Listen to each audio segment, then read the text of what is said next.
Bom, bom dia ou boa noite, dependendo do horário que vocês forem assistir. Infelizmente, eu não tenho o prazer de vê-los, e hoje em dia contato tem que ser assim à distância, mas agradeço a oportunidade de falar aqui um pouco sobre genética, agradeço a Miriam, a Júlia e especialmente a Maria Raquel, que também foi minha professora. Meu nome é João Paulo Gonzaga de Faria, eu sou médico, graduado pela Faculdade de Medicina, médico geneticista pelo Hospital das Clínicas, também sou médico anestesista pelo Hospital Mater Tereza e Sociedade Brasileira de Anestesia. Atuo como médico geneticista na Unimed BH, CETS Oncologia e Hospital Felício Roxo, e estou como vice-diretor clínico do Serviço de Atendimento Pré-Hospitalar da Unimed BH e como coordenador médico do Hospital de Campanha da Unimed para enfrentamento da pandemia de Covid-19. E nós vamos falar um pouco de genética. Genética médica é a especialidade que assiste na busca pelo diagnóstico e o manejo clínico, social e psicológico das doenças aparentemente hereditárias. Nós temos os grupos das doenças raras, que são aquelas que afetam uma pessoa a cada 2.000, segundo dados utilizados na Europa, a gente tem a referência do Orphanet, ou 65 para cada 100 mil pessoas, segundo a Organização Mundial de Saúde. Mais ou menos 1.500 pessoas aí.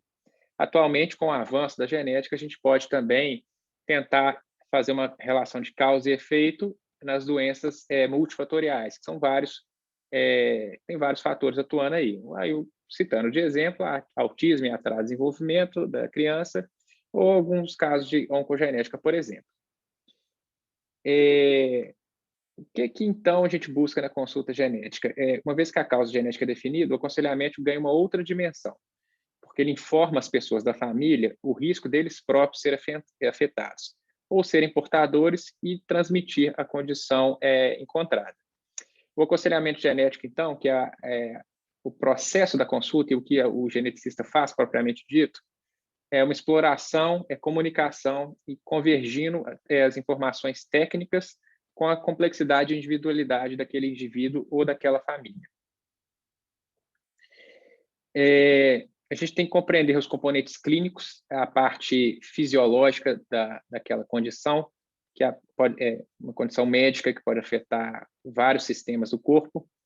A gente tem que tentar achar um diagnóstico para isso e também tentar aferir como que isso vai evoluir, se vai ser um quadro estático, se vai ser um quadro que vai manter um atraso, se é um quadro que, inclusive, pode regredir para pior ou para melhor.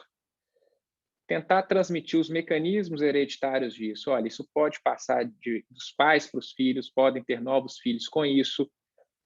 Isso aconteceu só dessa vez. Tentar entender se isso é ou não passado de geração a geração, se pode acontecer de novo e como pode acontecer de novo. E, ao falar isso, a gente tem que entender a forma que isso é compreendido, a forma que isso é recebido, porque mexe com mecanismos muito profundos da nossa psique, da nossa consciência, do nosso cérebro, da nossa natureza, e isso tem que ser transmitido com muito cuidado e dependendo da primeira, da segunda, da terceira oportunidade que você tem um contato, a informação pode ser processada de forma diferente, tanto pelo paciente quanto pelos familiares. E, baseado nisso, tomar uma decisão conjunta com os familiares ou com o paciente de como que seria o tratamento e o acompanhamento a partir daí. E acompanhar e direcionar as famílias que a gente avaliar. Quem que consulta na genética, afinal das contas? Até pouco tempo atrás, eram basicamente crianças com suspeitas de síndromes genéticas. Pode desde um diagnóstico mais comum, como a síndrome de Down, ou uma criança com uma malformação e um atraso mais significativo de desenvolvimento, e a gente tinha algumas ferramentas para avaliar. Isso ampliou e hoje praticamente toda criança com transtorno do espectro autista ou atraso de desenvolvimento pode ser avaliado pela genética médica. Pacientes que têm diagnóstico de câncer com menos de 50 anos ou com mais de um caso de câncer na família, também procuram um geneticista para saber se tem ou não risco de acontecer de novo ou de acontecer em outros membros da família, e casais com infertilidade, que mantém sendo um grande desafio aí para a gente. Além disso, hoje em dia a gente consegue identificar causas e etiologias genéticas nas doenças oftalmológicas, algumas doenças neurológicas, de imunologia, psiquiatria, cada vez mais vai ampliando para as outras áreas da medicina à medida que a medicina molecular avança. Então, na consulta com o geneticista, como é que é? Muitos pacientes falam assim, eu nem sabia que existia geneticista. Também tem poucos geneticistas. Mas é uma consulta médica. A gente faz uma anamnese, Geralmente, o paciente pode ser encaminhado por outro profissional, é aí que ele solta, não sabia que existia um geneticista, meu médico me encaminhou, aí pode ser um neuropediatra, pode ser um oncologista, um mastologista, um ginecologista, muitos médicos hoje em dia encaminham. Ou o paciente pode ter encaminhamento próprio, ele procurou na internet, ele ouviu falar, ele deu uma estudada, quero fazer o tal do mapeamento genético, que é o que o paciente fala. E aí a gente analisa qual que é a história. Tem alguma história? Tem câncer? Tem atraso de desenvolvimento? Tem algum padrão que possa sugerir uma doença que não seja adquirida, ela seja herdada, ela não é transmissível do ponto de vista infeccioso, usando o exemplo do Covid, a pessoa carrega a predisposição à doença em si, e aí a gente analisa também, desde que o paciente entra na porta do consultório, a gente vê se ele já tem algum estigma, alguma alteração sugestiva no físico dele, que possa sugerir alguma síndrome genética. E, como eu disse, tem os casais com infertilidade aí também. E aí a gente puxa a história daquele paciente desde a época da gestação, se for disponível. Já atendi adultos com 40 e tantos anos que a gente puxou o relatório lá do nascimento dele.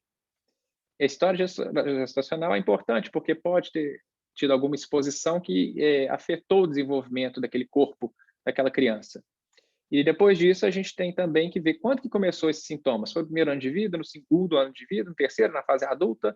Tudo isso é puxado de forma muito detalhada. E o desenvolvimento, a habilidade de andar, a habilidade de falar, a habilidade de desempenho escolar, elas foram adquiridas no tempo certo, elas foram perdidas, elas ficaram estagnadas. E esse tipo de percurso que o paciente passa até chegar no geneticista é um termo que a gente chama odisseia diagnóstica. O paciente vai passando por vários e vários médicos ou são anos de sintomas e sinais sugestivos até que um dia alguém pensa, olha, isso pode ser uma coisa só. E aí, depois da odisseia diagnóstica, é a vez do especialista entrar para tentar juntar esse quebra-cabeça todo. E a avaliação da história familiar. Então, a gente avaliou por que o paciente foi lá, destrinchou a história do paciente e a gente destrincha a história da família. Isso é muito comum, inclusive, do pessoal ficar confuso, porque as gerações acima da década de 60, 70, elas são muito numerosas. Aí você vira e fala, por exemplo, se for o pai, ou a mãe, ou um paciente mais velho, quantos irmãos e quantas irmãs você tem? O pessoal até assusta. 4, 5, já escutei 23, já escutei, pasmem, 53 irmãos em estados do interior. Se eles são parentes ou não, às vezes cidades muito pequenas em Minas Gerais é relativamente comum ter casos de consanguinidade, inclusive em várias gerações, e a gente tenta identificar se tem algum padrão. Está passando de geração em geração? Cada andar da família tem alguém que tem?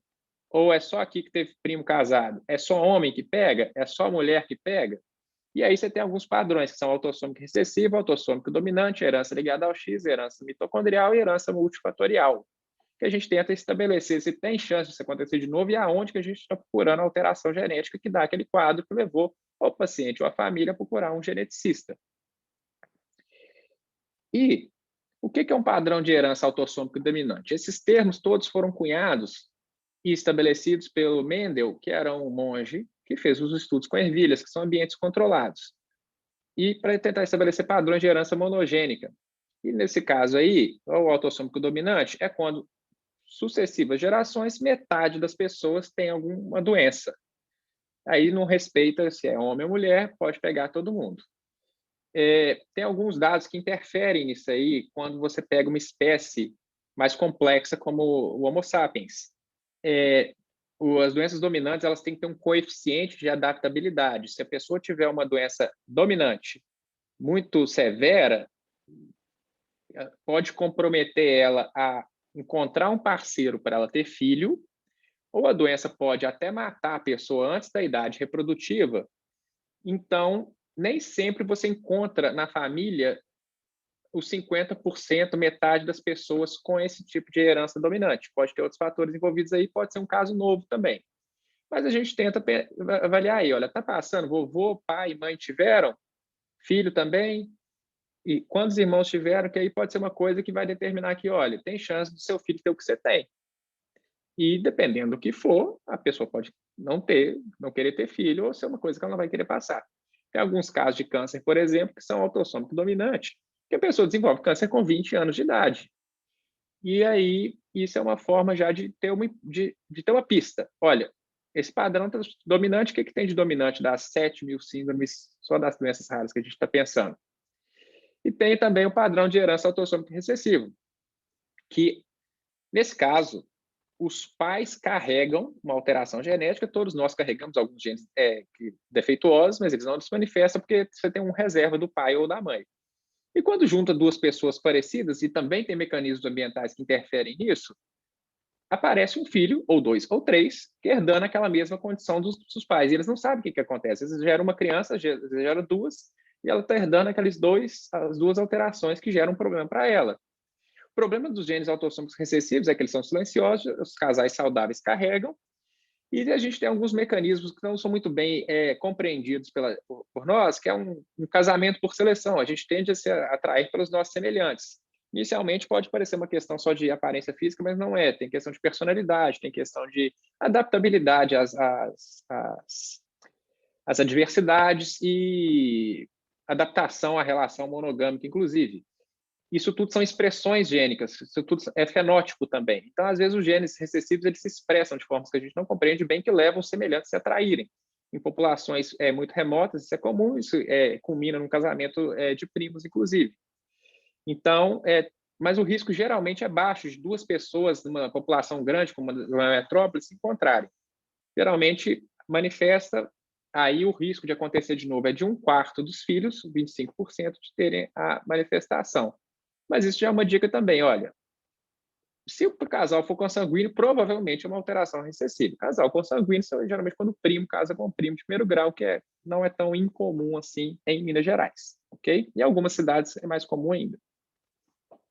Herança ligada ao X é quando a mãe passa para o filho homem. Por quê? A mulher tem 2 cromossomos X, o homem tem um só. O homem não tem o cromossomo reserva, então a mãe nem sabe que é portadora, ela passa para o filho do sexo masculino. Então é uma família que, olha, os tios e os filhos, os primos, filhos das mulheres que são parentes, têm alguma condição genética.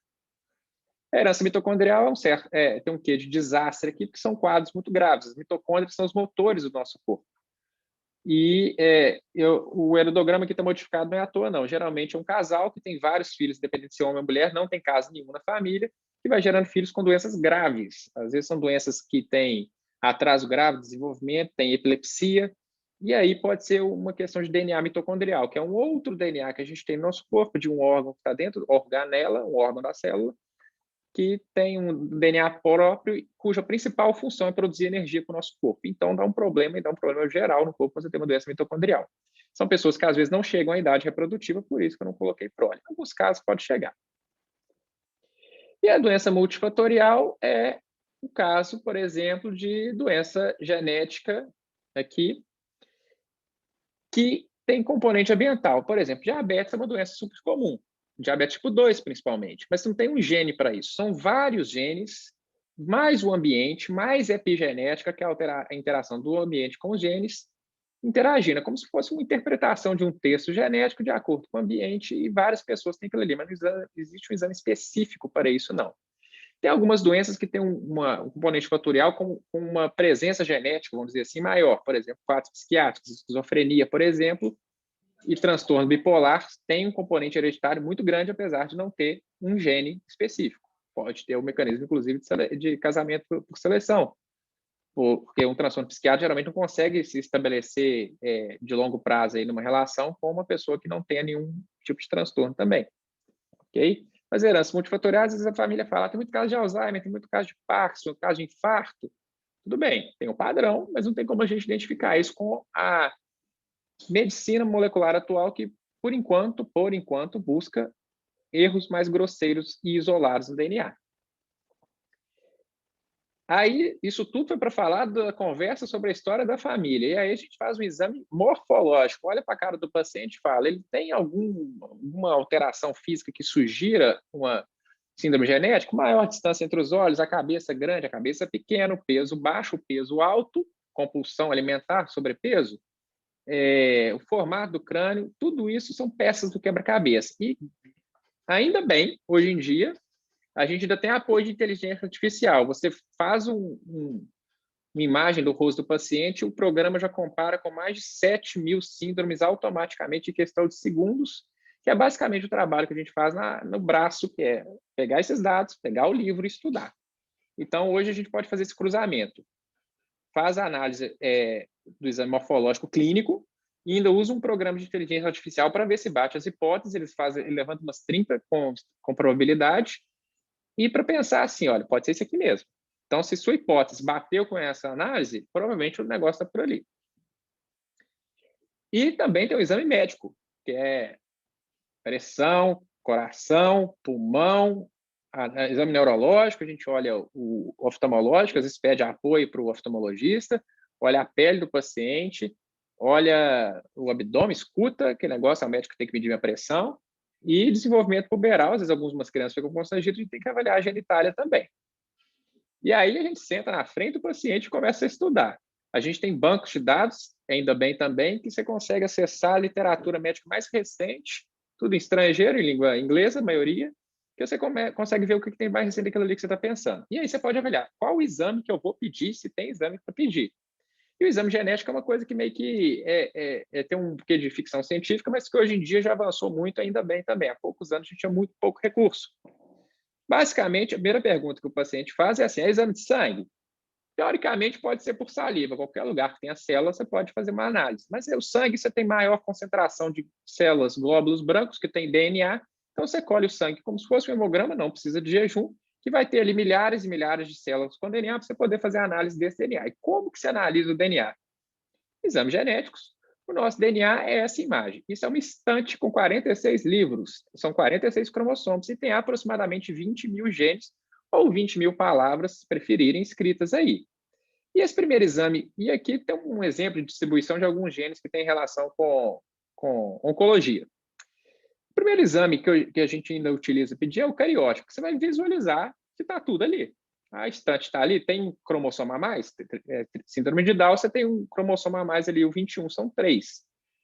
Tem um cromossomo trocado, tem um pedaço de um cromossomo ligado no outro, que seria uma translocação. Então, coisas grosseiras que aparecem em 1 a 2% dos casos, você pede. E o cariótipo tem uma utilidade enorme hoje em dia, que não é a função dele, mas ele mostra para o paciente o que nós estamos fazendo. Porque o paciente chega no geneticista, se ele não tiver...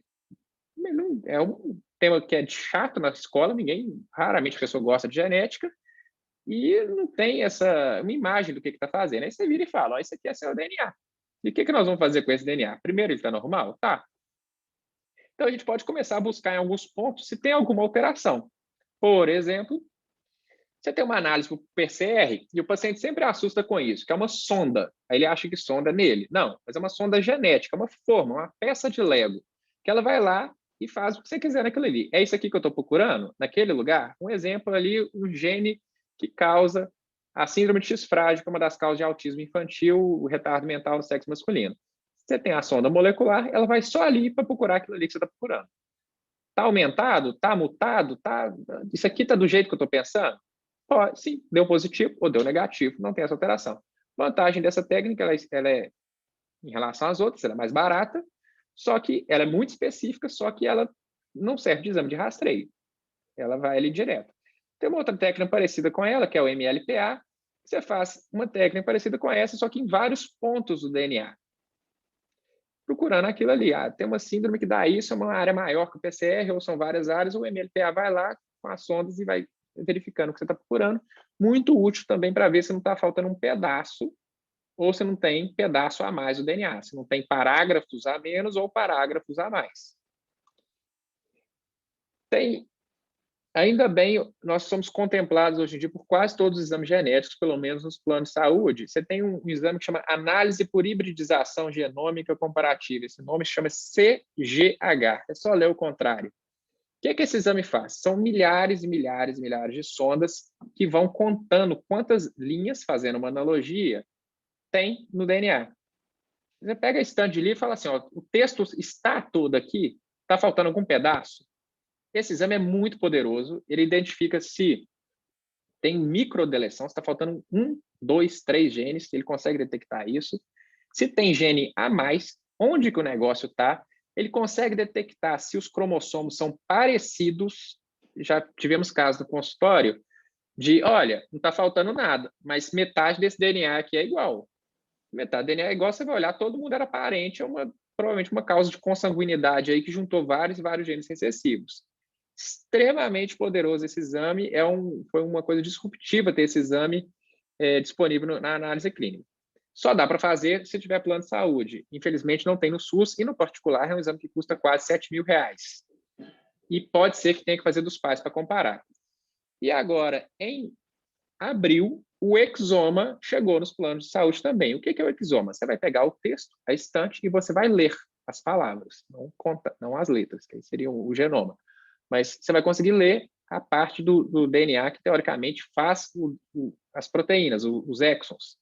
Ele vai fazer a leitura completa. Então, você tem como ver o DNA de longe, você tem como analisar pontos, você tem como contar quanto de material genético tem, e você tem como agora ler esse material genético. Ok? Só tem um problema, é tudo uma coisa muito nova, e são toneladas e toneladas de informação, que a gente não tem capacidade de analisar sem apoio de softwares de bioinformática. E aí você tem alguns resultados possíveis, pode ser que não encontre nada, a gente não sabe interpretar ainda a interação de todos esses genes em conjunto. Pode ser que venha um resultado positivo, olha, aquilo que você está procurando tem uma mutação, tem uma deleção, tem uma duplicação, pode ter, encontrou. Mas tem um resultado incerto, que pode ser uma variante que não tem repercussão clínica nenhuma. E aí aparece esse resultado incerto. E quanto mais moderno o exame, mais comum isso acontecer. E aí a gente tem que fazer o dos parentes, principalmente os genitores. Se você pedir do pai e da mãe e nenhum dos dois tem aquilo ali, provavelmente é essa alteração nova que está causando. Se você pedir dos pais e um deles carrega, pode ser que não seja aquilo ali. O pai tem e não manifesta nada, a criança tem e manifesta, então não é aqui que a gente está procurando. E pode ser que seja um pouco diferente. O pai tem uma alteração menor e a criança uma maior. Aí a gente fica diante de uma coisa nova, que é a regra dentro da consulta de genética. Então, resumindo, para finalizar isso tudo que a gente falou, é muito corrido falar de um tema tão denso igual a genética, mas tentando mostrar como é que é a consulta genética. A gente acolhe o paciente, que provavelmente já está convivendo com alguma dúvida, algum sintoma, alguma doença, alguma angústia há muito tempo. Só que são poucos geneticistas. Quando eu fiz genética, eram 186 geneticistas no Brasil. Hoje eu acho que são cerca de, no máximo, 300. Eu posso estar enganado que eu não conferi. A título de comparação, eu acho que anestesistas são mais de 20.000.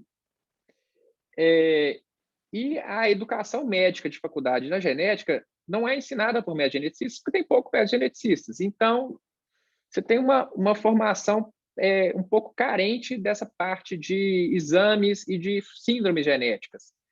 A gente, como médico, na graduação, a gente tem contato com todas as áreas, pediatria, clínica, neuro, e a gente sabe como é que a gente tem uma ideia de como que os exames, ressonância, exame de sangue, hemograma, essas coisas funcionam, ultrassom. Exame genético é uma coisa muito nova para todos os médicos. Então, não raro, os outros colegas também não sabem. E isso não é por ignorância. Em alguns casos, claro que é por ignorância, mas a maioria dos casos é por desconhecimento, igual as pessoas. E é uma limitação, então. Chegar no geneticista, quase todos os pacientes falam, não, custei para conseguir a consulta aqui. Seja no SUS, seja no plano de saúde ou até mesmo no particular. E os exames complementares? Que antes a gente fazia genética baseada só na clínica, porque não tinha exame para fazer. Então, era uma coisa muito limitada. Você tem uns critérios ainda muito restritos, igual, por exemplo, minha mãe teve câncer. A gente não faz exame ainda da pessoa que não teve câncer, a gente tem que fazer da pessoa que teve câncer. Mas aí os parentes todos hoje em dia vêm. Aí você tem que oferecer o exame, a pessoa tem que pagar pelo exame, o exame custa mais ou menos R$1.000, R$2.000, um exame de rastreio de câncer, e você tem que, mais importante, como disse lá em cima, decisão conjunta e ofertar. O que esse exame vai trazer para você? Vai trazer uma informação precisa? Ele vai te ajudar? Porque, às vezes, uma informação de uma predisposição, uma informação de uma causa, vai causar mais mal para o paciente ainda. Ele vai ficar ansioso. Hoje todos são ansiosos. Todo mundo é ansioso hoje em dia. E ele vai achar que ele vai adoecer. E não necessariamente ele vai adoecer. E lembrando que as pessoas, todos nós adoecemos sem uma causa genética. Você vai só botar uma coisa também que ela é. E o princípio básico da medicina é, primeiro, não causar mal. E o segundo é curar, às vezes, confortar sempre. Então, você tem que tomar cuidado quando você vai passar uma probabilidade que, em alguns casos, pode beirar a certeza que a pessoa vai ter alguma coisa, transmitir alguma coisa, ou que ela carrega alguma coisa. E nos planos de saúde, tem ampla cobertura quando preenche esses critérios. É uma coisa que está avançando muito rápido, mas é muito rápido com força. Em 4, 6 anos atrás para agora, a gente saiu de não ter quase nenhuma ferramenta para ter praticamente todas as ferramentas, desde que preencham os critérios. E nós vamos caminhar para integrar a genética com várias outras áreas. E está acontecendo muito rápido. E mais importante que isso, o geneticista como médico, como ser humano, que a gente tem que ter empatia com o outro, também serve principalmente para orientar. Ah, eu estou na dúvida. Eu preciso fazer isso? Às vezes não precisa. Você conversa com o paciente, analisa, faz toda a história. Olha, você não precisa fazer nada. Vamos reavaliar daqui a 4 anos. Vamos ver como é que vai ser o andar da carruagem. Ok? Bom, e só para finalizar, estudos recentes apontam que uma causa genética pode ser definida em até 25% dos casos de autismo infantil. Cerca de 15% dos casos de câncer podem ter um componente hereditário que aumenta a chance basal de todo mundo de aproximadamente 10% de subir até 60%, 70%, 90% de desenvolver câncer. E aproximadamente 2% dos filhos de casal saudáveis podem apresentar alguma doença genética. Bom, era isso que eu tinha para falar. Infelizmente, o meio não vai permitir que a gente troque ideias, troque perguntas. Tem 2 QR Codes aí, o escuro é do site e o outro bonitinho aí é do Instagram. Quem tiver alguma dúvida pode adicionar, quem tiver alguma dúvida pode procurar, será um prazer recebê-los em qualquer um dos consultórios e agradeço novamente aí pelo convite e a oportunidade de estar falando para vocês, tá? No meu caso, boa noite ou bom dia dependendo do horário que vocês estiverem aí, ok?